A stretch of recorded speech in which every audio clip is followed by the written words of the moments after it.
Congratulations! You've been invited to a party hosted by none other than famous rap mogul Puff Daddy. It's going to be an extravagant gala and definitely going to skyrocket your social media following.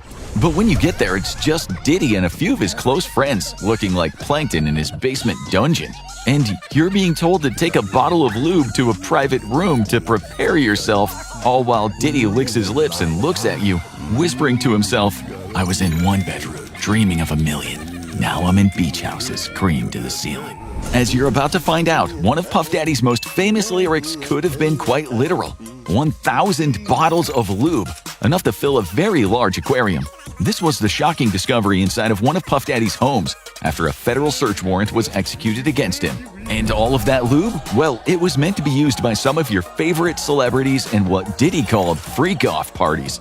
Try to picture 1,000 bottles of lubricant. Odds are you're not picturing enough. At 12 fluid ounces each, Diddy's freak-out lube stash would be almost enough to completely fill a 100-gallon fish tank.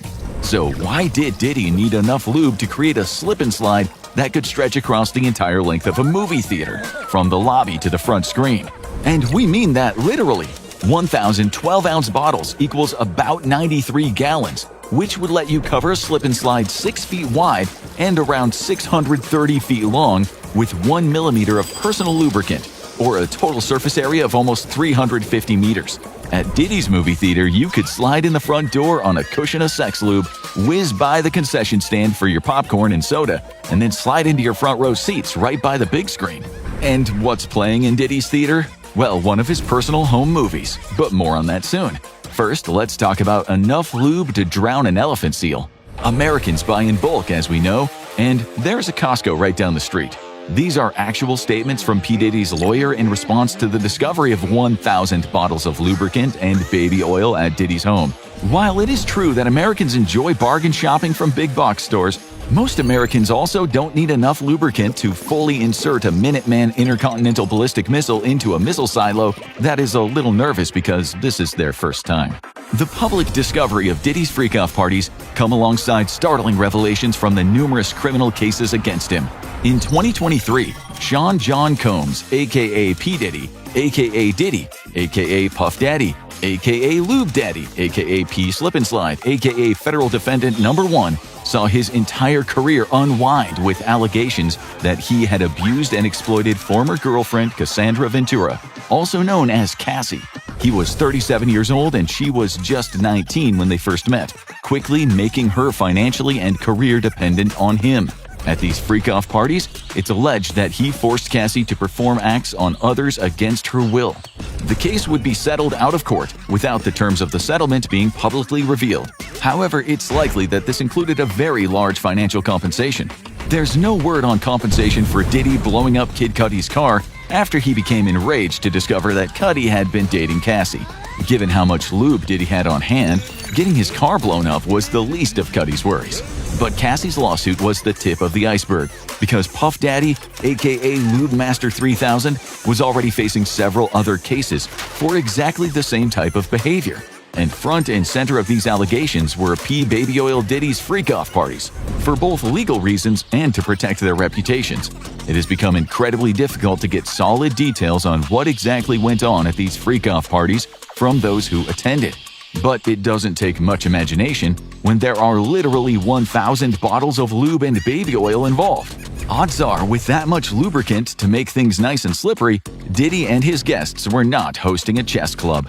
Some leaks have emerged, though, painting a sordid picture of Combs' freak-off parties. Allegedly, they involved multi-day-long marathons of physical debauchery, with P. Diddy, aka Slip Daddy, flying in sex workers specifically for the events.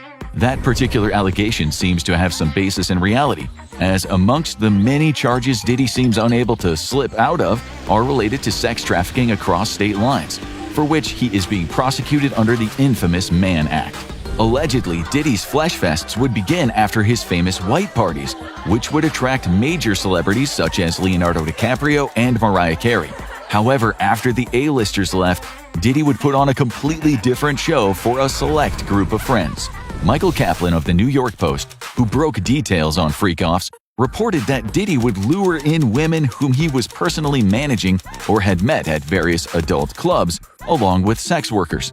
Using either drugs, money, or power over their career, Diddy forced the women to participate. Afterwards, to ensure their silence, he would use video footage taken at the events as blackmail leverage or simply threaten to ruin their career. But freak-offs had other surprises of their own. According to a well-placed drug dealer who was invited to one of these events, male rappers would engage in acts with each other as well, including some very high-profile and well-known talent whose names have not come to the spotlight yet. However, for any fan of the Boondocks, this type of behavior has long been an open secret amongst the hip-hop community. Heavy security would ensure complete privacy, and only people personally invited by Combs were allowed to enter. Threats of violence, drug addiction, and blackmail were all used to ensure complete secrecy, as well as a healthy amount of payouts for at least some individuals, such as Cassie. Even if guests wanted to leave, the sheer amount of personal lubricant flooding the party space would have made that difficult. There's also been no publicly released footage or any photos from any of these freak-off parties, though low-effort media has been using old clips or photos from legitimate white parties that Diddy hosted in their place as clickbait. Allegations that celebrities like Kevin Hart, Leonardo DiCaprio, or Beyoncé attended these parties are unproven and rely entirely on photos and videos of them at known white parties. Combs is, at the time of writing, behind bars at the Metropolitan Detention Center after being labeled a flight risk. As federal raids against his U.S. homes were being carried out back in March, Diddy had taken his private plane to Antigua in the Caribbean. Thinking the situation over, he decided to return and was subsequently denied bail requests. Commenting on the discovery of 1,000 bottles of lubricant in one of his homes, Diddy, through his lawyer, wanted it to be clear that the presence of over 90 gallons of lube and baby oil was not, quote, as nefarious as it seemed. Because who doesn't have a commercial-sized aquarium's worth of personal lubricant for various needs in their home? Sean Slippery Combs is facing some serious jail time for the charges against him, even as the details of freak-off parties remain tightly under wraps by federal prosecutors. At a minimum, Combs faces 15 years in prison, though it's possible he could spend the rest of his life in prison if the federal sex trafficking charges are proven, along with a $250,000 fine. The real question is, how do federal authorities hope to keep a man behind bars who has spent so much of his life steeped in gallons and gallons of personal lubricant